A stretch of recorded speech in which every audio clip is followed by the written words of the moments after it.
안녕하세요. 저는 평범하게 회사를 다니고 있는 30대 남자입니다. 아직 결혼은 안 했고 대기업에 다니고 있는데 회사가 주 4일째라서 노는 날이 많습니다. 남들 다 출근하는 금요일에도 쉬다 보니까 그 시간을 활용해서 주로 다른 지역에 놀러 가는 편입니다. 월급도 만족할 만큼 넉넉하게 나오기 때문에 취미생활에 투자하는 것이 아깝지 않고 아직 결혼도 안 했으니까 눈치 보고 돈 쓰지 않아서 참 좋은 것 같습니다.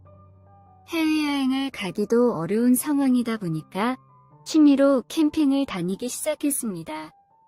어릴 때부터 꿈이었던 캠핑이었죠. 처음에는 캠핑카를 살까 고민했지만 아무리 저렴한 캠핑카를 사더라도 최소한 1억 이상은 줘야 하기 때문에 취미 생활에 그 정도를 투자하는 것은 좀 무리라고 생각해서 포기했습니다. 그렇게 캠핑을 다닌 지 이제 1년이 좀 넘어가고 있고 캠핑 가는데 혼자서 가면 무슨 재미가 있겠냐 싶어서 처음에는 친구들과 어떻게든 시간을 맞춰서 같이 가려고 했습니다. 하지만 제 주변 친구들은 대부분 평소에 야근을 하고 교대 근무를 하는 친구들도 있는 데다가 일주일에 4번만 출근하는 회사가 거의 없어서 시간을 맞추는 게 불가능에 가까웠고 게다가 친구들 중에서는 캠핑을 안 좋아하는 친구들도 있었기 때문에 항상 캠핑을 함께 갈 사람을 구하기가 쉽지 않았습니다. 그래서 어느 순간부터는 혼자서 캠핑을 다니기 시작했는데 다니다 보니까 오히려 이게 더 편한 것 같기도 하고 장점이 참 많은 것 같습니다. 그날도 금요일 아침 일찍 일어나서 짐을 싸고 예약해둔 캠핑장으로 갔습니다. 경기도 끝자락에 위치한 조금 외진 캠핑장이어서 가는데 시간이 오래 걸리긴 했지만 조용히 혼자만의 시간을 가지면서 힐링할 것을 생각하며 즐거운 마음으로 갔습니다. 일찍 출발해서 그런지 차도 막히지 않았고 도착해서 보니 역시나 저 혼자밖에 없어서 벌써부터 기분이 좋더라고요. 사장님한테도 물어보니까 오늘은 예약 손님이 저밖에 없다면서 나중에 더 올지는 모르겠지만 모든 시설을 편하게 쓰라고 하시길래 저는 완전히 땡 잡았다 싶었습니다. 이것저것 설치를 끝내고 조용히 커피 한 잔 마시면서 쉬고 있는데 갑자기 다른 사람들도 한두 명씩 오는 것이었습니다. 캠핑이라는 게 원래 즉석으로 떠나는 여행이기 때문에 당일 예약하는 사람도 워낙에 많으니까 그러려니 했습니다. 이 넓은 시설을 혼자서 쓸 수 있을 것 같아서 좋았지만 또 캠핑의 재미 중에는 처음 보는 사람들과 음식들을 나눠 먹으면서 노는 것도 있기 때문에 한편으로는 그 사람들이 반갑기도 했습니다. 처음에는 끼케야 서너 명 정도만 온 줄 알았는데 시간이 지나면서 일행들이 계속 추가되더라고요. 자세하게 세어보지는 않았지만 대충 다 오고 나니까 10명쯤 됐던 것 같습니다. 다들 퇴근하고 오기 때문에 도착하는 시간이 중구난방이었던 것이죠. 그 사람들은 워낙에 인원이 많았기 때문에 시끄럽게 술을 마시면서 놀더라고요. 여러 개의 텐트를 치고 늦게까지 술을 마시면서 노는 모습을 보니까 저도 친구들하고 왔으면 더 좋았을 것 같다는 생각도 들었습니다. 그렇게 시끄럽게 놀던 무리 중에 한 명이 저에게 와서는 혼자 오신 것 같은데 괜찮으시면 같이 노는 게 어떻냐는 말을 하더라고요. 하지만 워낙에 사람이 많았기 때문에 제가 어울릴 만한 분위기나 자리가 아니라고 생각해서 정중하게 거절했습니다. 그래서 저 혼자 시간을 보내다가 잠을 자려고 누워서 드라마를 보고 있었죠. 한참 동안 시끌벅적했던 그들의 자리가 마무리가 될 것 같다는 생각이 들 때쯤에 갑자기 20대 후반으로 보이는 어떤 여자가 제 텐트 앞에서 다른 남자의 이름을 부르는 것입니다. 저는 당연히 저를 부르는 게 아니라고 생각해서 무시하고 가만히 있었는데 그 여자가 제 텐트의 문을 열더라고요. 워낙에 어두워서 자세히 알 수는 없었지만 그녀는 상당히 작고 귀여운 외모를 가지고 있다는 게 느껴졌습니다. 머리는 짧았고 파마를 해서 그런지 더 귀여움이 부각되는 것 같았습니다. 그러고는 다짜고짜 저한테 안기며 사랑한다는 말을 하기 시작하더라고요. 그러다가 저에게 입을 맞추기도 했는데 술 냄새 때문에 머리가 띵할 정도였습니다. 이렇게나 술을 많이 마신 여자가 키스를 하니까 굉장히 당황스럽다가도 그냥 이 순간을 좀 더 즐기는 건 어떨까 생각이 들어서 계속 키스를 나눴습니다. 그렇게 시간이 얼마나 흘렀는지 모르겠지만 밖은 아까보다 훨씬 더 조용해졌고 아마도 많은 사람들이 자는 분위기였던 것 같습니다. 그래서 아마 이 여자도 굳이 찾지 않았던 게 아닌가 싶네요. 그 여자는 저에게 계속 사랑한다고 말하고 보고 싶었다고 말하면서 자기 옷을 벗기 시작했고 저는 화들짝 놀라서 이건 아닌 것 같다고 말하기도 했지만 그녀는 자기가 싫냐며 막무가내였습니다. 가만히 있어라고 오랜만에 좋게 해주겠다고 말하면서 제 물건을 미친 듯이 가지고 놀기 시작했습니다. 저는 그녀의 흥건한 혀놀림에 금방 반응이 와버렸고 그때부터 본격적으로 사랑을 나누기 시작했습니다. 예상치 못하게 사랑을 나누다 보니까 그 어느 때보다 흥분되는 시간을 가지게 됐는데 그렇게 한참 동안 사랑을 나누던 그녀는 제 옆에서 풀썩 쓰러져 잠들어 버렸죠.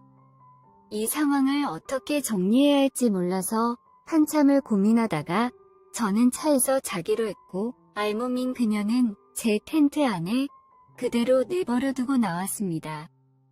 날씨가 춥지 않았기 때문에 차 안에서 자는 게 전혀 불편한 건 없었지만 허리는 좀 아프더라고요. 다음날 아침 느지막한 시간에 제 텐트로 다시 가보니 그 여자는 없었고 어젯밤에 그 여자로 예상되는 여자가 멀리서 보일 뿐이었습니다. 저는 당연히 그녀를 아는 체 하지 않고 지난밤에 어지럽혀진 텐트 안을 정리하기 시작했고 그 후 나와서 씻으러 세면장으로 가는데 그 여성분을 만났습니다.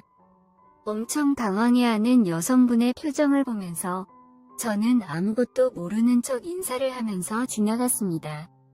저는 천연덕스럽게 어제 차에서 잤기 때문에 아무것도 모른다는 표정을 지으면서 신경도 쓰지 않고 머리를 감고 세수를 할 뿐이었습니다.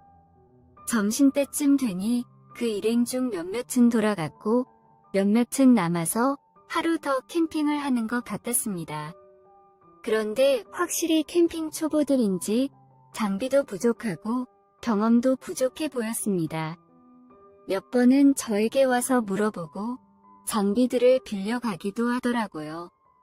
낮에 근처 계곡에서 발을 담그고서는 근처 마트에서 필요한 물품을 더 사서 제 텐트로 돌아왔습니다.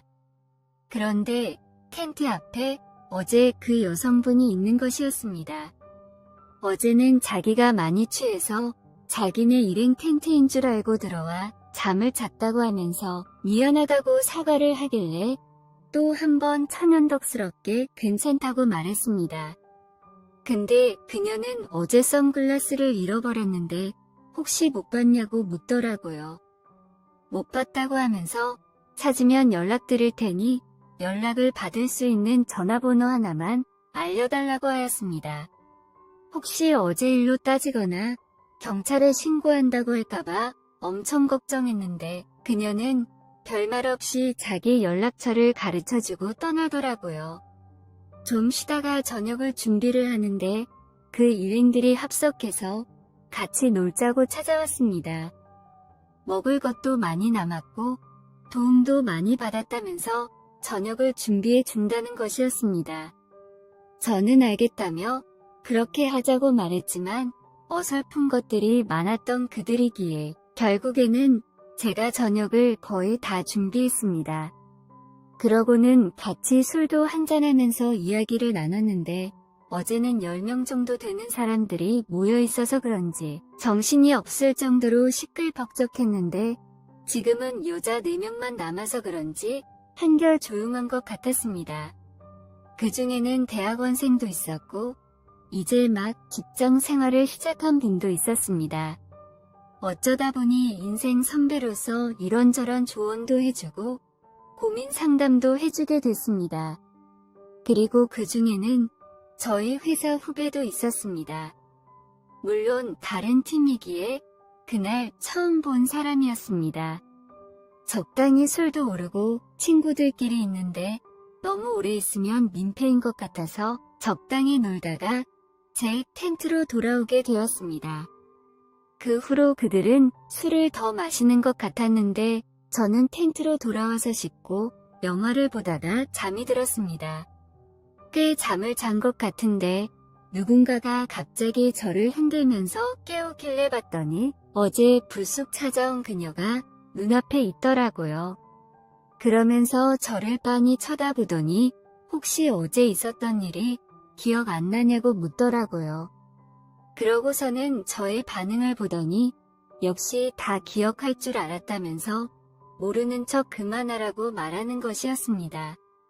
저는 어쩔 수 없이 조용히 고개를 끄덕였고 어제 일을 사과하러 왔다고 말하더라고요. 그녀는 어제 술을 많이 먹어서 큰 실수를 저질렀다며 용서해달라고 하더라고요.